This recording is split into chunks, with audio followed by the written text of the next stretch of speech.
Okay. Jordan, what did you said something? Called preferences, which is Preferences. Okay. Social media groups. Facebook, yeah. Okay. All right. So those are probably like 4 out of 19. Yeah. So that's okay. Meetup like this, marketing too. Yeah, this is marketing too. So there's that piece of it. So the example we're going to use for this whole thing is if we made an ice cream company. So if we had a physical retail shop, we're simplifying it like crazy, but everyone likes ice cream unless you're lactose intolerant. So we're going to go with FounderCo ice cream. So Some of those people like it too. What? Some of those people like it too. That's true. Yeah, and they get sick off it. Yeah. So we're working on. So that's what the example we'll use. But basically, so we're gonna pick. So the bullseye method in traction, right, is basically pick 3 of the top 19 traction channels and experiment with them. That's the whole method of it in a nutshell. So really, we wanted to like kind of make that into a process. So that's what this is gonna be about. So if we're an ice cream company, if we have 3 different traction channels that we're going to experiment to see, because at the end of the day, we want to pick one traction channel that's like our money maker. It's like, we know if we put $2 in, we get $10 out. That's the whole, like marketing, that's what marketing should turn into eventually. But as a startup, it's going to be really hard. So if we put $2 into marketing, we want to get $10 out or however many dollars out, right? We want to get an ROI or return on investment for that. So to do that, we'll pick 3 different methods as an ice cream company, and feel free to stop me at any point too. So we'll sponsor like kids jerseys for like sporting goods or like kids baseball team. That's what we'll sponsor, and put the logo like FounderCo ice cream on their jerseys. The second one we'll focus on is Facebook ads. So we'll like spend some money on Facebook ads and see where that goes. And the third one is that we create an ice cream club where it's like a membership model. If you could get 4 bowls of ice cream for every month for free if you join the club at $20 a month. So we're going to see, because sometimes they can interlap some of these traction channels. So you'll see that in this method too. So those will be the 3 we focus on. There's probably a ton more ideas you can come up with for ice cream. But those are the 3, just like kind of walk through the example, and hopefully you can walk through it with your own company too. So what makes a good goal to work? Because our goal, right, is to get to a bigger marketing channel that actually works, but we want to break down, okay, what does it actually mean for these 3 traction channels to be good, and actually like, do we know if they're working or not? To do that, we have to set goals to do that. So we wanted them to be specific, measurable, action-oriented, relevant, and then time-bound. We don't want them lasting all year or just like kind of until never land. So that's what these will be about. So if you think about sponsorships, we're going to set the time frame for Memorial Day to Labor Day. It's a big time for ice cream, obviously, summertime. Do a budget for it, because as a startup, money can be tight, so make sure you have a budget. So we'll sponsor 3 of these baseball teams, $500 a team, and they get their jerseys for free. That's what we'll do. And then for us, we know this method works if we get 15 families from those baseball teams and they visit on a consistent basis. That would be our goal. Does that make sense? Okay. Then Facebook ads. So if we do same timeline, Memorial Day to Labor Day, our budget would be $500 a month just to like throw into Facebook ads and see if it works, and we'll change maybe the messaging and things like that. And our success is if we make $1,000 a month back in revenue from Facebook ads. So we'll get so part of that Facebook ad would be a coupon code or a coupon that people can come into the store with and actually use, so we can actually track if the Facebook ad is actually working or not. And then the third one would be the ice cream club. So if people are joining at $20 a month, Memorial Day to Labor Day, so let's say we spend $200 in in-store marketing, like flyers and like little signs up that just kind of get the word out, and hopefully we can get like customers to come back. If they've come once, we can get them to come back more and more if they're part of the ice cream club. So our goal at Labor Day would be to have 100 people part of the ice cream club, because let's say 100 people can help us break even every month if we have 100 people in the ice cream club. Questions? Does that make sense? So really, what we want to do is like really specific and not just like let things like fly out. Because we're like, oh yeah, if we're doing Facebook ads, that's awesome, but like, why is it being successful? Why is it not? And same thing for everything. Like if you're setting marketing goals, like set them with time, set them a budget, and just really be structured with them. Because it's really easy to be like, we'll do that and that and that and that and that. But if we really structure this down, we can get to one traction method that actually works. You think this is a like store? So Yeah. So we're talking about stores. Just say like if I think the old day people they used to mail. Yep. You know, like Totally. They mail and in the mailbox. Yep. Each family, but Yeah. you think it's still effective or nowadays they don't care anymore? For mail can still work. They have you can do direct mail campaigns. USPS, you actually can pay to like get a whole zip code, and they'll mail it out for you. There's businesses that still like that make a killing off that still, especially local businesses. That means you pay for that company, and that company will add with other store or whatever, and Yeah. mail it out for you. Yeah. So yeah, there's companies that do that. And then I know there's like, especially like this time of year, to see the lawn care companies, they'll pay for the like direct mail right now because they go straight to their mailbox. It's exactly to their target market. And you can actually see like the basic demographics of those zip codes through USPS website too. Yeah, it's actually pretty inexpensive to do if I can talk. Because I think you can get like one zip code, like a couple $100, and like you can have like everyone in that. It could be like 1,000 people in that zip code. So if you're a local company, like I totally could have done that for the ice cream. Yeah. Well, it's a good way to not overlap with your online marketing. Yeah. Because the political stuff I've been doing recently, there's like the split demographic of the people that go online and know all this stuff that's being done, and then mostly all these older people that have no idea what's happening because everything's happening online. not involved. Yeah. How do you pick your initial top 3?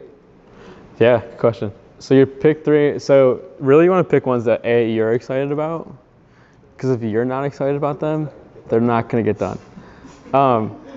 So pick 3, and it's like, does it match with your own like skill sets too? Sometimes, but at the same time, you don't want to dismiss like Facebook ads. Like everyone would be like, oh my gosh, that's super intimidating. Because if you log into Facebook ads for the first time and you've never done it before, yeah, that's super terrifying. Because there's so many different options. There's so many different ways you can do it. But the nice thing is like there's so many resources online to go learn at least the basics of it. And when you're starting this stuff, you're gonna lose money. There's no doubt. But the goal is like that you can, instead of spending like $10,000 on experiments, you can limit it down to 1,000 if you do things like kind of like a scientific method this way, the bullseye method, and really narrow it down. But you want to get an idea for all 19 traction channels. There's a link on the worksheet side of it too that'll take you straight to like a description of all the traction channels out there too. It's a blog post. And that'll take you straight to all of them, and you can kind of then hopefully you can like write at least one idea for every one of them, and then pick like 3 or 4 of them, and say like these are like I think these might work, and, like the ones that you're most excited about. So, yeah. Yeah. Just a thought on that. Yeah. With marketing, trying to decide what tactics to start with, go to your persona. Yep. And take a look at where are they, right? And Totally. if you're marketing to millennials, for instance, you might have better luck on Instagram than Facebook. Totally. So really go back to your persona to try to figure out where they Yeah. are, where they go for information. Totally. Yeah, no, that's a great point. Yeah, you got to know like your target market obviously is important, which goes for everything. So, yeah. Awesome. Cool. The other thing, if you have a team, which some of you do, who's doing what, who's focused on what is really important. Because if everyone's like, oh, we're just doing this, then nothing's going to get done. Because everyone's like, oh, I thought you had it, or she had it, or he had it. Really over-communicate things. So like using Slack, using a task management system, those can be really helpful things. So to really oversimplify it like crazy in this model, so I just made up names So like sponsorships, like Becky would be managing those, and that she completely owns that product of it. Facebook ads, Arthur completely owns that piece of it. And then Riley owns the ice cream club and is managing all of that and watching it. And then as a team, we'll come together once a week and we'll talk through like how are we measuring against our goals, and are we actually like how are things going, how can we like, support one another too in that. That way we can also create accountability for the group too. So, but the biggest thing is just to over communicate. Even if it's not like feels annoying, it's probably better than not communicating. So. You know, like sometimes, you know, when you start up by yourself. Yep. And you don't have co-partner. Yeah. So you have to take care of. Yeah. Right? Totally. So the thing is, you know, like sometimes everyone wants to have a team. Yep. Of course, but in the beginning, it's like if someone they don't want to put the effort on, they don't want to put their time, then you have to do your own now, right? Yeah. Okay. Yeah, no, yeah, it's really big for accountability to yourself. This process can be still really helpful if you're by yourself though, because if you have mentors or people that you're like are really, or like colleagues that like you work around, like if you're working in this space, right, you have a ton of people that you're like are bouncing off ideas with, right?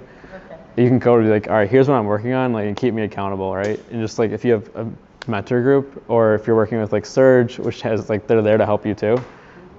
They can be like, all right, here's what I'm working on, like here's what I need help with, and just it's helpful for you to like even frame it, because it can be really overwhelming, like especially by yourself. So, yeah, even like a simple like to-do list can go a really long way.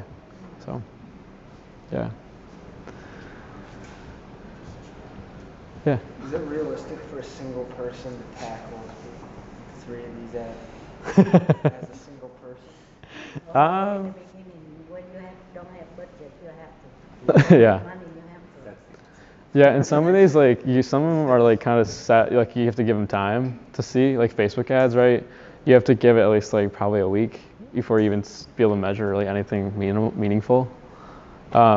So like it might be one of those things like we test the messaging, okay, like and here's the data after a week.